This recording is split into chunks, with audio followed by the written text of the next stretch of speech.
Watu husema haiishi mpaka iishe. Kutana na mwanadada Tima Eid Said, mkazi wa Kondoa, mwanadada mwenye ndoto kubwa katika ulimwengu wa mawasiliano, sanaa na muziki. Lakini safari ya maisha yake si rahisi. Ugonjwa wa kiharusi. Kwa majina naitwa Tima Eid Said, na umri wa miaka 38, mkazi wa Kondoa mjini, kata ya Chemchemu. Historia yangu ni kwamba nilizaliwa mzima nikiwa salama, lakini katika ukua nikiwa form 4 ile mwaka 2007 nikaanza kupata changamoto za kusikia kizunguzungu. Baadaye ile hali ilizidi na ikafikia hatua ya kwamba siwezi kutembea mwenyewe mpaka mtu anishike mkono, lakini hali ilikuwa mbaya mpaka naingia kusoma chuo kikuu mwaka 2010. Ile hali ilikuwa ni ya kushikwa mkono, ikawa inazidi mpaka siwezi hata kukaa vizuri kizunguzungu. Mwaka 2015 ilikapata stroke ya moja kwa moja ambayo sikuweza tena kuweza kutembea. Nikawa tu mtu wa kuhudumia hapo, lakini baadaye kidogo huu mwaka wa pili huu sasa hivi kidogo na matumaini naweza hata kutumia kiti kimwendo. Lakini kwa kweli changamoto hii nilipata ukubwani, sio kama nilizaliwa hivi. Familia yangu naye, kwa bahati mbaya familia yangu nayo inaumwa. Watu kama wengi wanaumwa, wengine wamefariki. Kwa hiyo baba sina, mama pia sina, na watu wa karibu pia ni hawazidi hata wangapi ambao wako wazima, wengine wote walifariki. Na kwa upande wa mama nilizaliwa peke yangu, kwa hiyo waliopo ni watoto wa mama mkubwa labda wa mama mdogo. Tumezunguka hospitali kwa sababu kama mimi mara nyingi nikienda hospitali wananiambia calcium ndogo, madini ya calcium madogo, lakini nikirudi tena wananiambia calcium iko vizuri. Yaani haieleweki tatizo kabisa permanent la kushindwa kutembea. Na kitu ambacho ni zaidi ni maumivu. Napata stroke lakini na maumivu ndani ya mwili. Kwa hiyo kunakuwa na upata maumivu makali, kizunguzungu kikali. Hata kama nikiwa nimekaa napata kama kushtuka hivi, mshtuko ndani ya mwili. Inaniathiri kwa sababu nimesoma na degree ya mass communication, nilihitimu UDSM mwaka 2013, japokuwa nilihitimu katika hali ngumu ya kuumwa, lakini nilijitahidi nikahitimu. Lakini sasa nitafanyaje kuhusu hali yangu na changamoto za kazini? Zinahitaji sasa hivi mtu mzima ambao amke asubuhi uende kazini. Kwa hiyo changamoto nazipitia nyingi. Nilikuwa nahitaji mtu ananielimu elewa labda ili niweze kufanya shughuli ambazo ni binafsi, hata kama ni kuajiriwa basi mtu aelewe hali yangu ilivyo. Pamoja na changamoto hizo, bado anaamini kuwa kipaji ni zawadi ambayo haiwezi kuzimwa na matatizo ya maisha. Na uwezo wa kuwa mtangazaji, nikatangaza, nikaandaa program, nikaandaa vipindi mbalimbali, lakini sina vitendea kazi.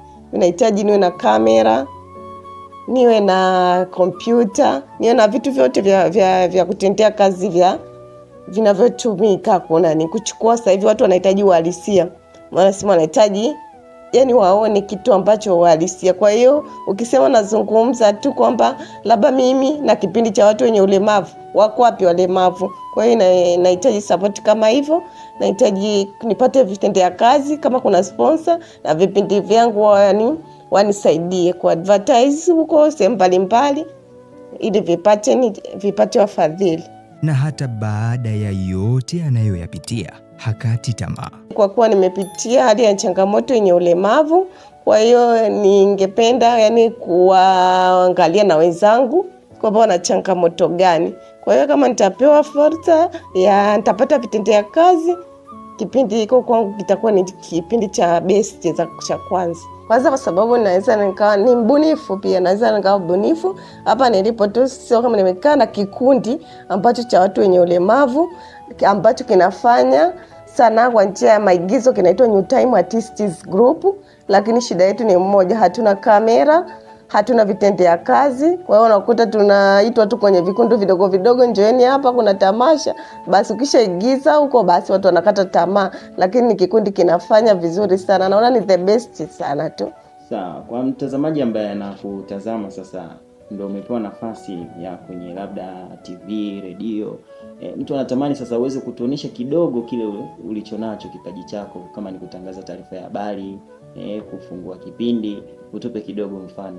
Pia acha tu ya waandishi wa habari ya kufungua kipindi na ile kipaji cha kuimba. Hata kuna kipindi nilikuwa naimba kuhusu Mheshimiwa Rais, nilikuwa naelimisha sana. Kuna kipindi nilikuwa nasema umeme watumulikia vijijini na mijini, habari tulozisikia live tunajionea, wapi tutakupatia mwenye nuru ya amani, fanaka tunakutakia tuwashinde visirani, wao pia wanajua wala huna mpinzani, mitano tunakutakia rais wa Tanzania.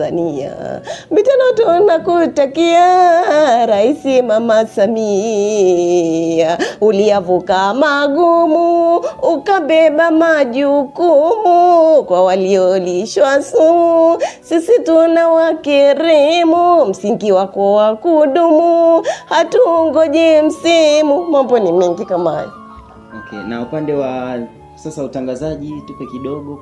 Kwenye utangazaji maybe katika lama, karibu ndugu mtazamaji, kipindi hiki kinakujia kila siku za Jumapili majira ya saa 10 na kurudiwa kila siku za Jumatano majira ya saa 10 jioni. Kipindi hiki kina lengo la kukuambia wewe mtazamaji, msikilizaji, kwamba kipindi kinatoa fursa ya kuwashirikisha watu wenye ulemavu kujua changamoto wanazopitia, hali wanazokabiliana nazo na jinsi gani basi tunaweza kuamudu ili tuwaweke katika jamii halisi, ili wanajamii waweze kujua kwamba wapo watu wenye ulemavu lakini wanafanya vizuri kuliko watu wengine. Karibu tutegee macho yako kwa makini mwanzo hadi mwisho wa kipindi hiki.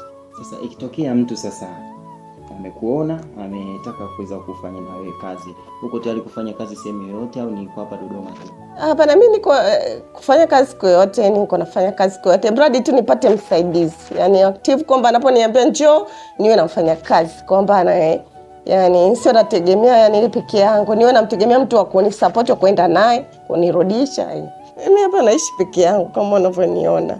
Ikitokea tu fursa labda mgeni kaja kutembea ndo napata kuwa na mtu, lakini mara nyingi nakaa peke yangu. Siwezi kumudu kumlipa mfanyakazi hela. Wafanyakazi wa sasa hivi ni changamoto. Mtu kama mimi wanahitaji kumlipa kuanzia 70, lakini sina uwezo. Maisha yanaweza kubadilika ghafla, lakini nguvu ya ndoto na kipaji inaweza kumfanya mtu kusimama tena. Na pengine simulizi yake ni ukumbusho kwamba changamoto zinaweza kuchelewesha safari ya ndoto, lakini haziwezi kuizima ndoto.